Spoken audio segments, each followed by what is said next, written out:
Welcome to the Healthy Compulsive Project podcast, where you can take a deep dive to explore the pitfalls and potential of the obsessive-compulsive personality, offering hope and help for perfectionists, workaholics, micromanagers, type A personality, and control freaks.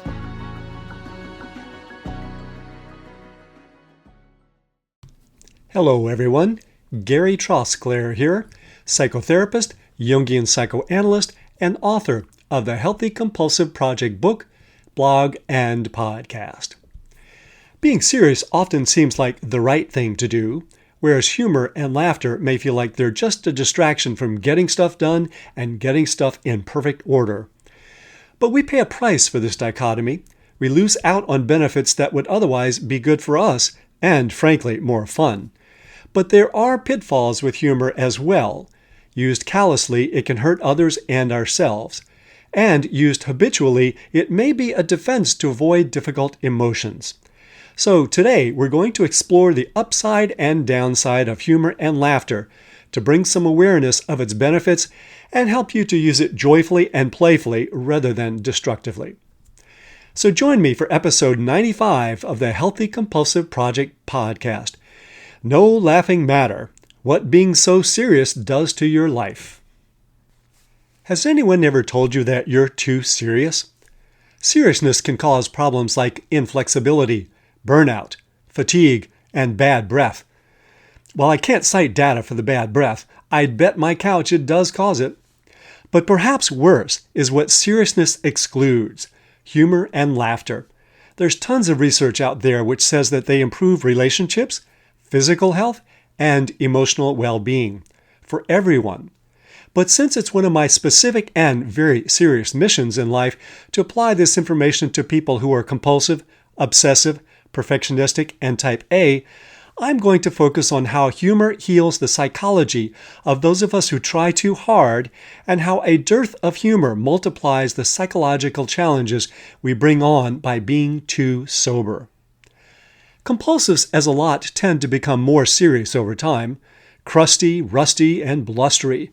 So we need humor to dissolve the rigidity that grows on us like rust on a padlock, years unopened. Here are two images to illustrate what I'll be conveying.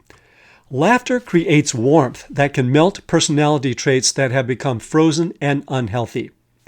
And humor serves as a vacation from the cold emotional climate that seriousness creates. So imagine a lubricant like WD-40, but it smells like strawberries, feels like warm water, and sounds like people having fun together. Humor melts the tension we carry around.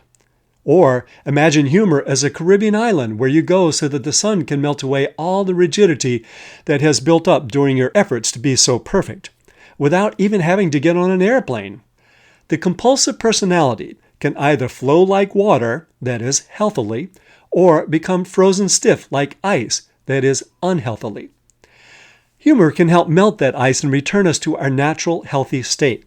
Admittedly, it is not a complete or permanent solution, but what you can learn about yourself from how you use humor and seriousness can contribute significantly to lasting change. British psychoanalyst Donald Winnicott suggested that if things are difficult when we're young, we may put our true self into cold storage for safekeeping until it's safe to come out. Well, it's time to come out. Humor can help melt the false self so the true self can come out again. Humor can melt the idea that if things aren't perfect, they can't be okay. I had wondered if I might be going overboard with my melting metaphor when I came across an article in the journal BMC Complementary Medicine and Therapies. I'm going to paraphrase them here and say that blood flows more freely in your brain after watching a comedic video as opposed to a video that's not funny. Humor activates the parasympathetic nervous system, that's the brakes of the nervous system, and thereby reduces psychological stress levels. So, my metaphor isn't so unrealistic after all. A defining characteristic of people with obsessive-compulsive personality is that we feel we should make things a certain way, and this tends to make us very serious. We believe that we can't relax until everything is resolved, and we buy into the idea that getting things resolved requires us to approach life with gravity, solemnity, and urgency. No time for jokes. Perfection, order, and control are experienced as moral imperatives. Don't relax until everything is just right. Otherwise, you're stooping to unacceptable levels of laziness and indulgence. Bad, bad, bad. The result is a serious demeanor which communicates that there are potential problems, if not actual dangers, that we have to focus on. It's like a severe cold front coming in to ruin your outdoor dinner at that fine restaurant. We tend to take ourselves, especially our compulsions and our obsessions, very seriously, as if civilization is dependent on us maintaining our solemn stances on maintaining some degree of decency while in public, organizing the cupboard, and parking properly. Seriousness is seen as a virtue. Picture Puritans in 1600 Salem, Massachusetts. God's frozen people. Truth is, they didn't actually wear buckles on their hats, but we came up with that image in the 1800s as a sign of their restraint and austerity, all buckled up. Otherwise, if they weren't so on guard, someone, somewhere, might actually enjoy themselves. Heaven forbid. Being so serious may not only keep you from actively and creatively using humor, it might also keep you from receiving its benefits from others. Please don't take this personally, but you need to take yourself less seriously. While humor clearly has benefits, it also has pitfalls. So, to keep you from tumbling into that pit like something out of a Laurel and Hardy film, here are some things to watch out for.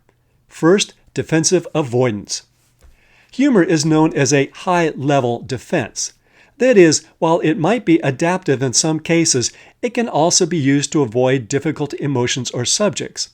So, we need to ask ourselves, am I trying to dodge or deflect something disturbing, or am I actually helping us to come to terms with something through humor? If your therapist or your partner asks how your mood has been lately, making a joke at that moment may be a way of avoiding talking about your anger, depression, or anxiety.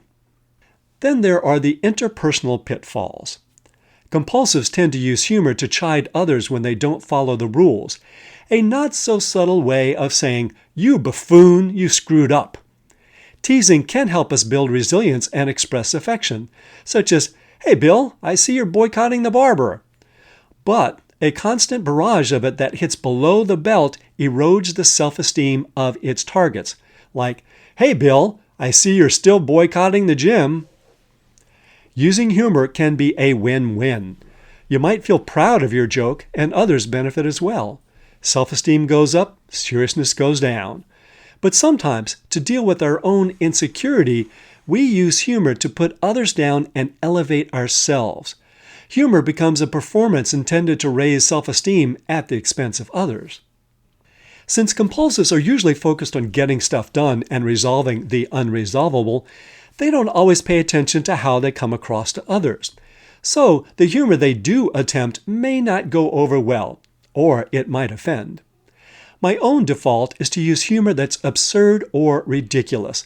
The more unlikely, the better. But a lot of people don't get that, and my penchant for the ludicrous has led me to attempt a few jokes that were insensitive. For instance, I once asked, indirectly, if a 60-year-old woman with cancer might feel nauseous because she was pregnant. Absurd? Yes. Funny? Definitely not. So I've learned to be more discriminating in my humor. With those cautions in mind, let's move on to the potential benefits. And we'll start with the interpersonal benefits. Sharing laughter with others can improve connection, intimacy, and trust. As pianist Victor Borger commented, laughter is the shortest distance between two people. Used consciously and compassionately, humor and even teasing can improve communication by disarming conflict and tension. When things get intense with others, humor can soften criticism and help resolve disagreements without escalating hostility. It melts the ice of cold relationships. One study in the Journal of Personal Relationships is particularly explicit in how humor helps romantic relationships. The authors concluded that negative humor, Humor that was self-deprecating, aggressive, or inappropriate did not support the relationship. But humor that was positive and co-created with the partner had a positive effect on the relationship. Now, the benefits for mood and stress. Humor puts things in perspective.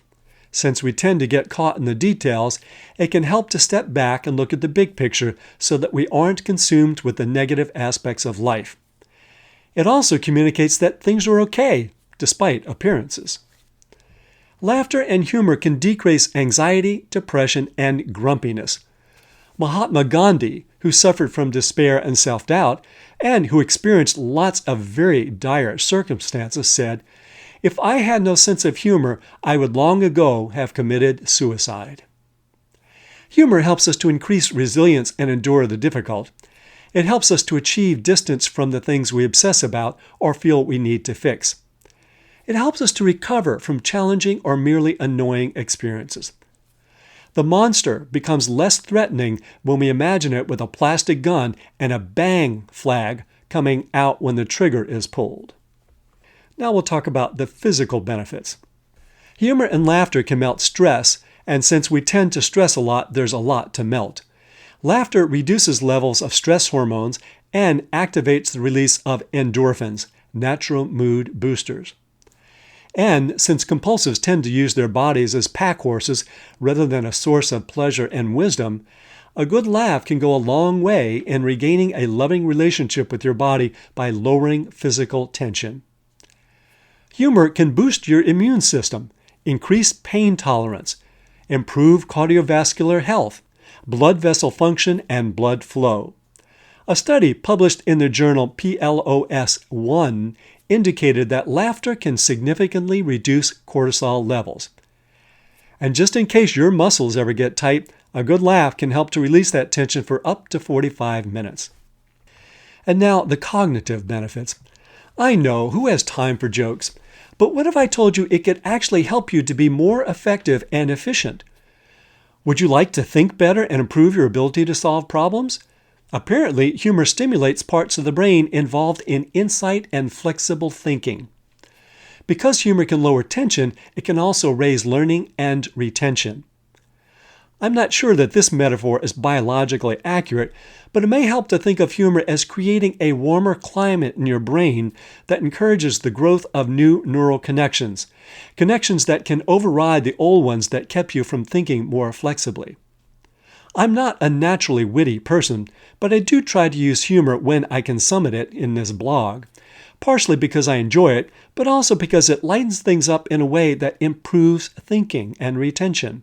That way, readers can take in and hold on to any insights they may get from the ideas.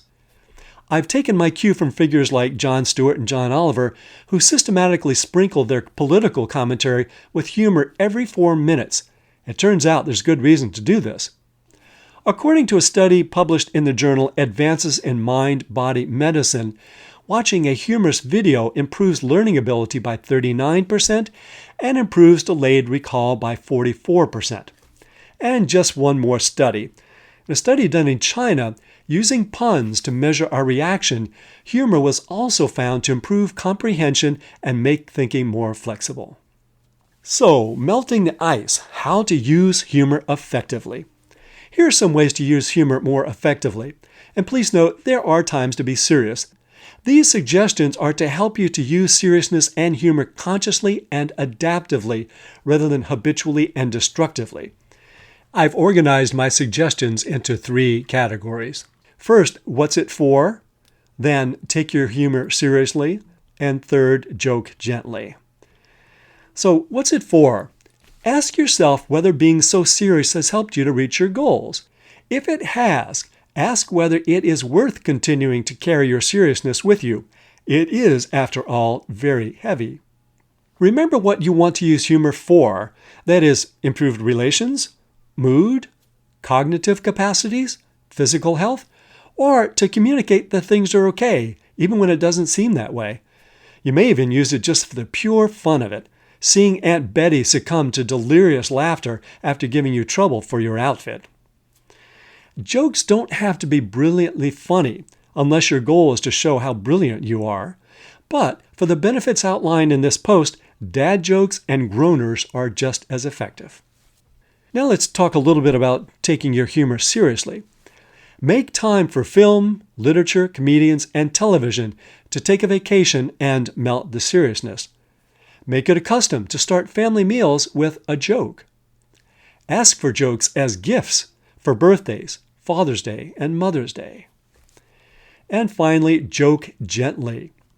Before you make jokes about others, ask yourself if the teasing is meant to subtly convey reproach for something they've done wrong.